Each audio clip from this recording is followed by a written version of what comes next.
The Outfoxies, 1995. Did you know that The Outfoxies is known to be the actual inspiration behind Super Smash Bros? The game released 4 years before Smash and was heralded as the best Smash knockoff that came out even before the original game.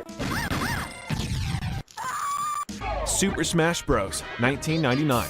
Speaking of Super Smash Bros., the game was internally titled as Pepsi Man during the early development phase. This was because the developers didn't yet have the license to use Nintendo characters, and the pixelated character models reminded them of the popular character known as Pepsi Man.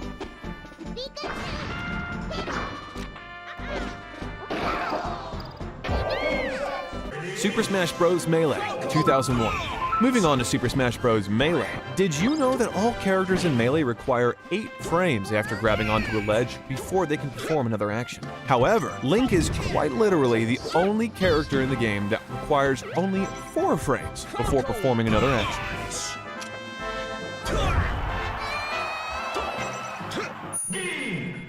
Digimon Rumble Arena 2, 2004. Talking about massive things, Digimon is one of the world's most popular intellectual properties. Their fighting game Digimon Rumble Arena 2 has a lot of nuances too. For example, if a character is used to clear the game, that character will sometimes announce Digimon Rumble Arena 2 on the title screen in place of the normal announcement. Match over! Agumon is the champion! I won! Jump Superstars, 2005. Speaking of popular intellectual properties, some of the biggest names in the anime world were featured in Jump Superstars. It is by far the only game that features some of the biggest names in anime, such as Naruto, Dragon Ball, JoJo's Bizarre Adventure, Gintama, Dr. Slump, Bleach, Black Cat, Hunter x Hunter, One Piece, Rurouni Kenshin, Shaman King, Yu-Gi-Oh! And more. The game has more anime crossovers than Jump Force did. Super Smash Flash, 2006. Speaking of crossovers, Smash games usually consist of a lot of them. However, Super Smash Flash is the only game in the Smash franchise which was a non-profit game created by a fan, open to any and all players on the internet browser. It was originally hosted on Newgrounds, Congregate, and Armor Games. However, afterwards it was removed from both Congregate and Armor Games. It's the only game in the series that is a Flash game too. Battle Stadium DON, 2006. Battle Stadium DON was a 2006 fighting game released only and exclusively in Japan for the GameCube and PlayStation 2. Interestingly, the name of the game is DON, which stands for Dragon Ball, One Piece, and Naruto, the 3 anime universes featured in the game. Super Smash Bros. Brawl, 2008.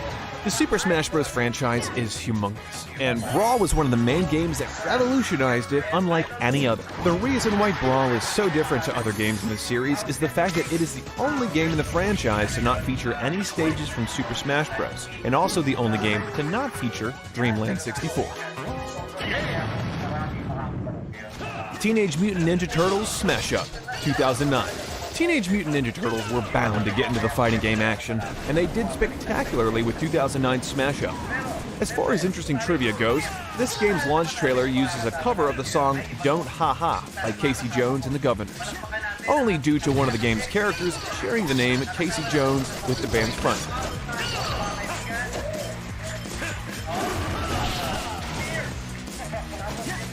Super Smash Flash 2, 2010.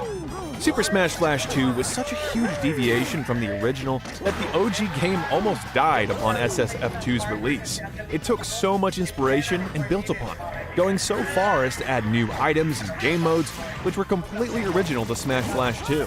It is one of the most advanced products in the fan community of Smash games.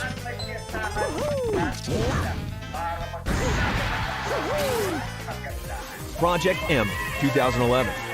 Super Smash Bros. Brawl was considered to be much slower when compared to Super Smash Bros. Melee, which is the main reason why Project M was created. This was a mod created to make the game much faster like Super Smash Bros. Melee. Contrary to other great changes, the game's AI massively suffered from the recovery dashes and air dodges that were added, making it much dumber than ever before.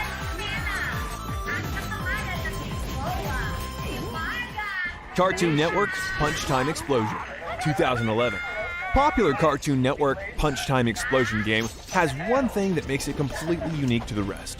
This was the first game where the insanely popular Ben 10 villain Vilgax was a playable character. Not to mention, Ben only has access to 5 of his alien forms as compared to other games, where he usually has more. Man, I'm pretty. PlayStation All-Stars Battle Royale, 2012. Sony's answer to Nintendo's hit fighting game Super Smash Bros. Franchise was originally going to be created by Naughty Dog Studios. However, Naughty Dog were busy on their generation-defining zombie game known as The Last of Us, due to which a new studio known as Superbot was formed to specifically create PlayStation All-Stars Battle Royale. Brawlhalla, 2014. Brawlhalla is one of the world's most heavily collaborated games, going so far as to collaborate with popular TV shows like The Walking Dead, Adventure Time, and Steven Universe, as well as other games like Tomb Raider, Rayman Legends, Shovel Knight, and Street Fighter. However, the most popular collabs in Brawlhalla are with movies. For example, Hellboy and Kung Fu Panda. Super Smash Bros. 4, 2014. Super Smash Bros. 4 is one of the franchise's most divisive games. However, the one thing that everyone loves was that Super Smash Bros. 4 introduced the Mii Fighters, making it the first game in the series to have normally playable characters representing the Super Smash Bros. Universe.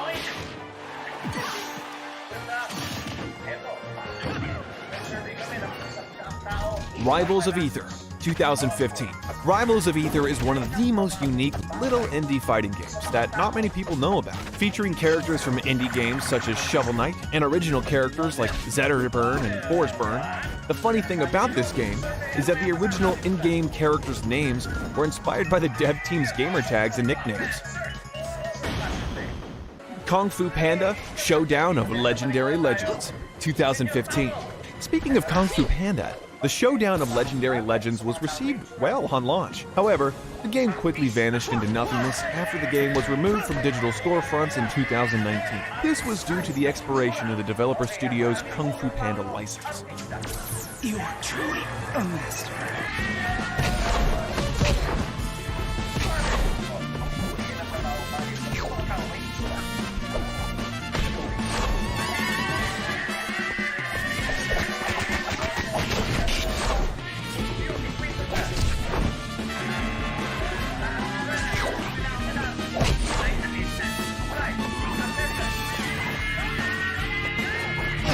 Super Smash Bros. Ultimate, 2018.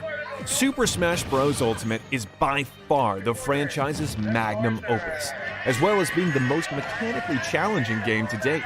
This is the biggest game in the franchise, with the largest roster of any game in the Super Smash Bros. Series, with a total of 89 playable characters. Over its 3-day launch period in Japan, it became the best-selling release in the Super Smash Bros. Franchise, the fastest-selling Nintendo Switch game of all time. Kirby Fighters 2, 2020. But last but not least, Kirby Fighters 2 is the first and only Kirby game to be developed and released during the COVID-19 pandemic. The development team could not communicate with each other in person due to the remote work environment. They had previously worked together on Super Kirby Clash, so they were familiar enough that no communication issues or major problems arose.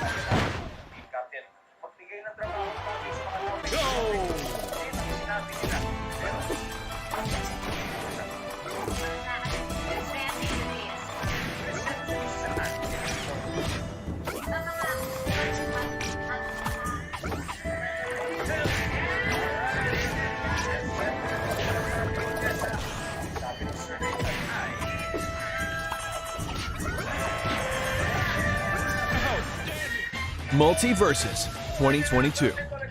MultiVersus is the only new game that seems like a heavy contender against Nintendo's Super Smash Bros. The game will feature mainly every single character from Warner Bros.' insanely high lineup of intellectual properties. The important thing to note here is that it is the only game of its kind that will be completely free to play.